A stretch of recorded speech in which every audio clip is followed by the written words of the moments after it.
ఓకేనా? చరిత్రలో ఎందరో గొప్ప వ్యక్తుల జీవితాలను మనం చూస్తాం. మహనీయుల జీవితాలని చూస్తాం. కానీ మహనీయుల పేర్లు చర్చకొచ్చినట్లుగా ప్రచారంలో ఉన్నట్లుగా, గుర్తింపు పొందినట్లుగా ఆ మహనీయులంటే మనకందరికి తెలిసింది పురుషులే. ఆ పురుషుల వెనక ఆ గొప్ప పురుషులు, మహానుభావులు, నాయకులు అటువంటి వాళ్ళ వెనక ఉన్న స్త్రీల జీవితాలు ఎక్కడా చర్చలోకి రావు, మరుగున పడిపోతాయి. ఎక్కడా గుర్తింపు కూడా పొందవు. అటువంటి జీవితాల్లో రమాబాయి అంబేద్కర్ గారొకరు.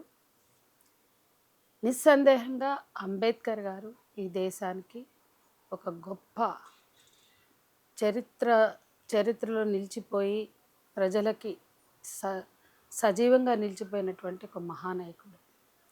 బాబాసాహెబ్ అంబేద్కర్ తన జీవితం ఆయన జీవితమే ఒక పోరాటం. ఒక దళితుడిగా మహర్ కులంలో పుట్టి పేదరికం విద్య కోసం పోరాడాడు, జీవితం కోసం పోరాడాడు, ఆత్మగౌరవం కోసం పోరాడాడు, మొత్తం అన్ని సామాజిక వర్గాల కోసం పోరాడాడు.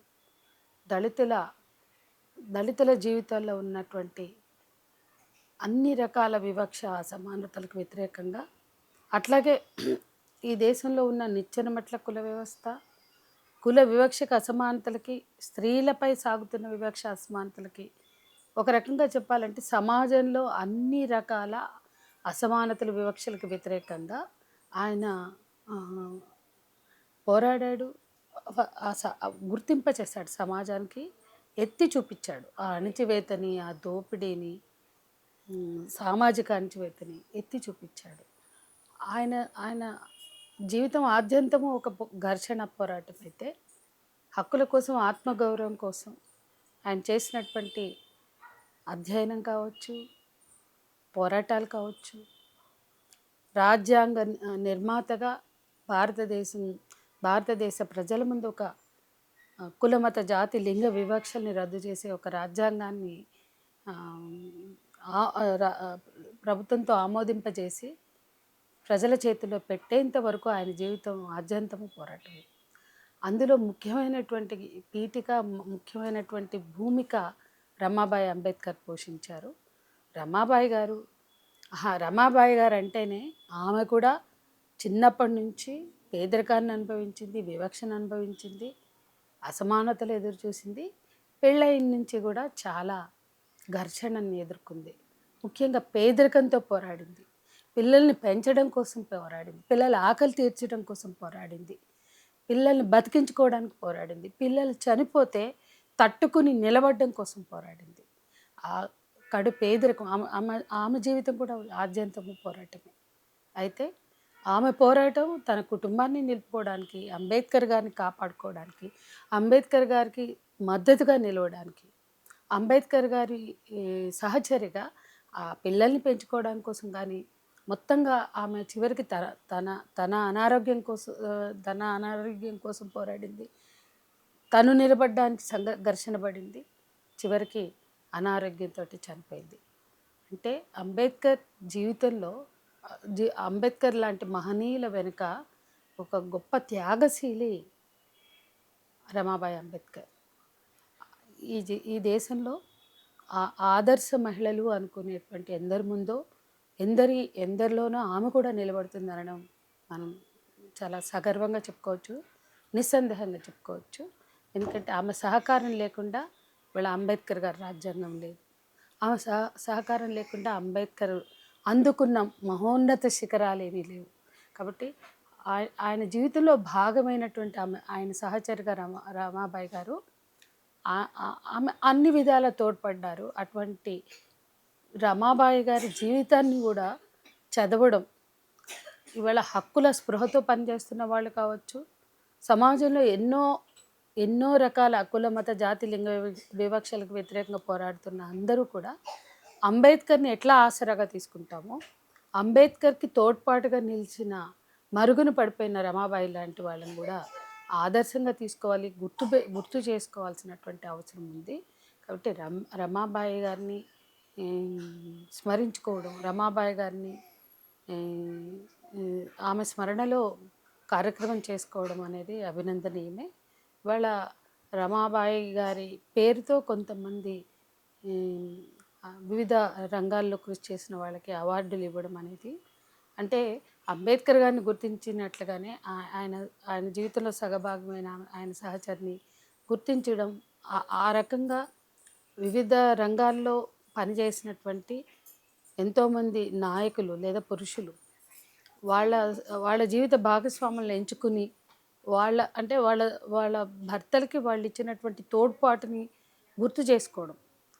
ఎంతోమంది భర్తల వెనుక వాళ్ళ నాయకులుగా, దళిత నాయకులుగా లేదా వివిధ వర్గాలకు చెందిన నాయకులుగా నిలబడినటువంటి వాళ్ళ జీవితాల్లో సగభాగంగా ఉండి అన్ని విధాల వాళ్ళ కుటుంబాలకి అండగా నిలబడి కుటుంబాల్ని మోసిన వాళ్ళు, కుటుంబాల్ని ముందుకు తీసుకెళ్ళిన వాళ్ళు. రమాబాయి అంబేద్కర్ గారు లాగే చాలామంది కుటుంబాన్ని ముందుకు తీసుకెళ్తున్న వాళ్ళు ఉన్నారు. కుటుంబాల కోసం అంటే భర్తల పేరు ప్రఖ్యాతులను చూసి మురిసిపోతూ మౌనంగా చాలామంది సైలెంట్గా ఉంటారు. సైలెంట్ రెవల్యూషనరీస్ కూడా ఉన్నారు ఈ సమాజంలో. పెద్ద పెద్ద మహానాయకులు అనుకున్న విప్లవకారుల జీవితాల్లో కూడా మనకు కనపడతారు. అట్లాగే సామాజిక విప్లవకారుల జీవితాల్లో కూడా కనపడతారు.